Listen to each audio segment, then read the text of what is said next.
नहीं दे रहा है तो अच्छा वक्त भी अच्छा नहीं लगता। इससे हम समझ सकते हैं कि व्यक्ति के जीवन में परिवार का कितना महत्व है। जिस घर में पति पत्नी हो, बच्चे हो, वह घर होगा, मगर जिस घर में माता पिता भाई बहन आदि की अच्छी व्यवस्था हो, वह घर नहीं परिवार। परिवार के साथ कैसे रहें जिससे हम आनंद की, सुख की, स्वस्थता की अनुभूति कर सकें। मैं कुछ एक घटना प्रसंगों के माध्यम से बताना यह चाहूंगी कि हम अपने आप को उस घटना के आलोक में पढ़ने का प्रयत्न करें, समझने का प्रयत्न करें। घटना को एक दर्पण माने और दर्पण में अपना चेहरा देखने की रेखा खींचे, प्रयास करें।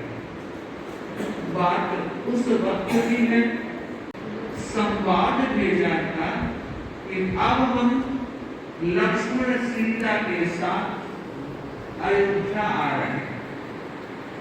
कहते हैं अयोध्या को दुल्हन की तरह सजाया गया। सैकड़ों हजारों लोगों ने अगवानी में दिन रात एक कर दिए। और जब उन्हें ये ज्ञात हुआ कि आज श्री राम अयोध्या पहुंचने वाले हैं, वो पुष्पक विमान से आने वाले, सबकी नजरें आकाश पर टिकी थी। और जैसे ही देखा एक विमान धीरे धीरे नीचे उतर रहा है, सैकड़ों नहीं हजारों हजार चेहरे खड़े थे। केवल प्रजाजन ही नहीं, कहती है माता कौशल्या, सुमित्रा, कैकेयी, तीनों वहां मौजूद थे। भरत, शत्रुघ्न भी वहां मौजूद थे। राजा रानियां की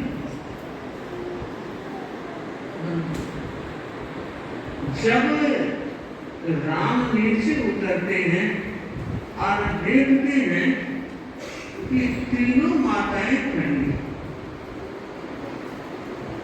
कैकेयी सोच रही है, पता नहीं राम आज मेरे साथ कैसा दुर्व्यवहार करे। क्यों? एक वो मां खड़ी है जिसने राम को जन्म दिया, और बिल्कुल पास में एक वो मां भी खड़ी है जिसने अपने बेटे को भाई की सेवा में वनवास भेजा, और एक मैं जिसने राम को 14 वर्ष का वनवास दिलवाया। उस समय देखिए श्री राम नजर पसारते हैं, देखते हैं, और सबसे पहले कैकेयी को प्रणाम करते। कैकेयी ने आशीर्वाद देने की बजाय दोनों हाथ जोड़ लिए और कहा, राम राम तूने ये क्या किया? वो मां जिस मां ने तुम्हें 12 वर्षों का 14 वर्षों का वनवास दिया, और पहली चरण वंदना उसके चरण में कर रहे हो। राम कहीं भूल तो नहीं हो रही है? उस समय श्री राम कहते हैं, माना ये पूजनीय मेरी मां कौशल्या है, ये आदरणीय मेरी मां सुमित्रा है, मगर माते अगर तुमने वनवास न दिया होता तो यह राम अयोध्या का राजा ही कहलाता। 14 वर्षों के वनवास में मुझे जो काम करने का अवसर मिला, न्याय पथ पर आगे बढ़ने का मौका मिला। और जिस समय मेरी धर्मपत्नी सीता का हरण हो गया, उस समय भी मैंने कितना संतुलन और कितना धैर्य रखा। और वह वक्त भी याद है माते, जब लक्ष्मण को शक्ति लगी थी।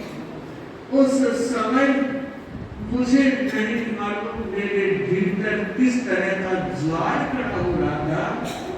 मैं यही सोच रहा था, अयोध्या जाकर मैं अपने माताओं को क्या कहूंगा। माते, आपने जितना उपकार मुझ पर किया है, मैं सोचता हूँ उसके लिए आप सबसे पहले चरण वंदना की हकदार।